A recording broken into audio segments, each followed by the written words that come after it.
வந்து ஒரு பெரிய மாங்காய் வந்து கட் பண்ணி வச்சுருக்கேன். இது வந்து ரொம்ப புளிப்பு இல்லாத மாங்காய் கட் பண்ணி வச்சுருக்கேன். இது வந்து உடனே எப்படி ஊறுகாய் போடுறது அப்படிங்கிறத வந்து பார்க்கலாம். நீங்கள் கெட்டு போகாமல் இருக்கணும்னா கொஞ்சம் கூட தண்ணி இருக்கக்கூடாது. மாங்காயை கழுவிட்டு நல்லா தொடச்சி எடுத்துக்கிறங்க. இப்போ இது வந்து ஒரு 2 கப்பு இருக்கும். ஒரு சின்ன கப் அளவுக்கு வந்து 2 கப்பு, ஒரு பெரிய மாங்காய் சைஸ் எடுத்திருக்கேன். ஒரு 3/4 கிலோ உள்ள மாங்காய் எடுத்துருக்கிறேன். இப்போ அதுக்கு வந்து ஒரு 4-5 ஸ்பூன் வந்து மிளகாத்தூளும் கொஞ்சம் உப்பும் போட்டு நல்லா கிளறிக்கலாம். அதை உங்களுக்கு காரத்துக்கு ஏற்ற மாதிரி நீங்கள் வந்து மிளகாத்தூள் போட்டுக்கிறங்க.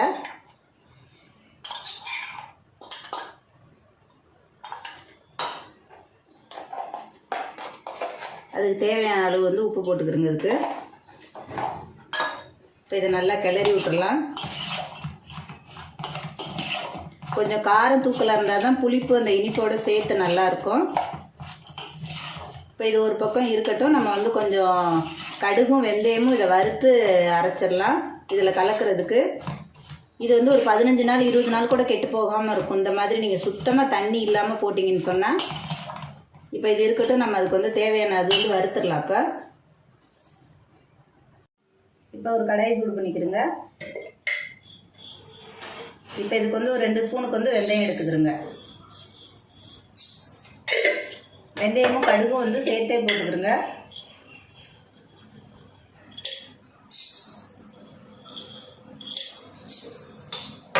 இப்போ நல்லா பொரியிற அளவுக்கு வந்து நல்லா வறுத்து எடுத்துக்கிறோங்க. அதை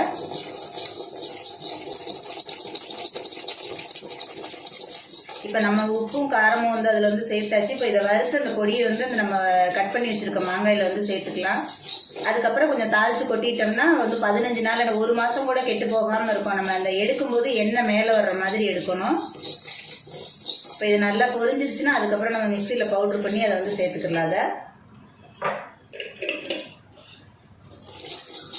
கடுகும் வெந்தயமும் நல்லா பொரியட்டும்.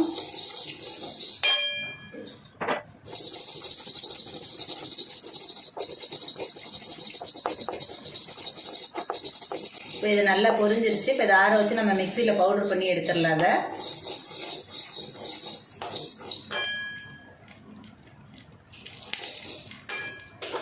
கருகிராமல். இப்போ நான் நல்லா எல்லாம் அதை நல்லா பவுட்ரு பண்ணி வச்சுருக்கேன். அதை வந்து இதில் சேர்த்துக்குவோம்.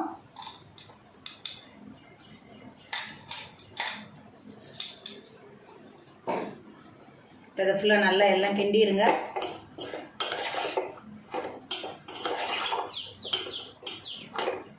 இப்போ நம்ம கடாயை வச்சு எண்ணெய் காய வச்சு அதில் வந்து ஊற்றிடலாம்.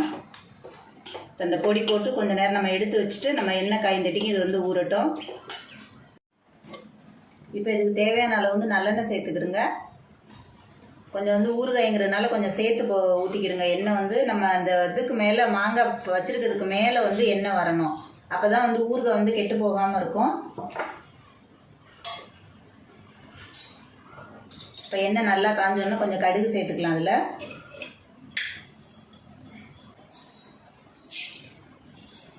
இப்போ கடுகு நல்லா பொரியட்டும்.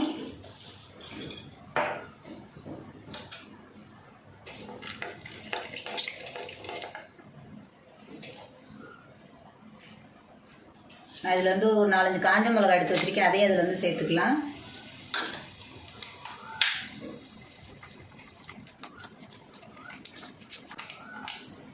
இப்போ இதை நல்லா பொரிஞ்சிருச்சு. நான் வந்து ஒரு 1/2 ஸ்பூன் வந்து வெந்தயம் எடுத்து பெருங்காயத்தூள் எடுத்து வச்சுருக்கேன். அதையும் எடுத்துகிட்டு இதை வந்து கருகிராமல் இப்போ இதில் அப்படியே கொட்டி நம்ம வந்து அடுப்பு ஆஃப் பண்ணிடணும்.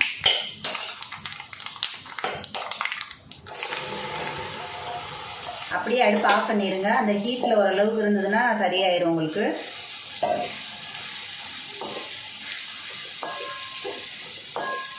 கொட்டினோன்னா அடுப்பு ஆஃப் பண்ணிடுங்க.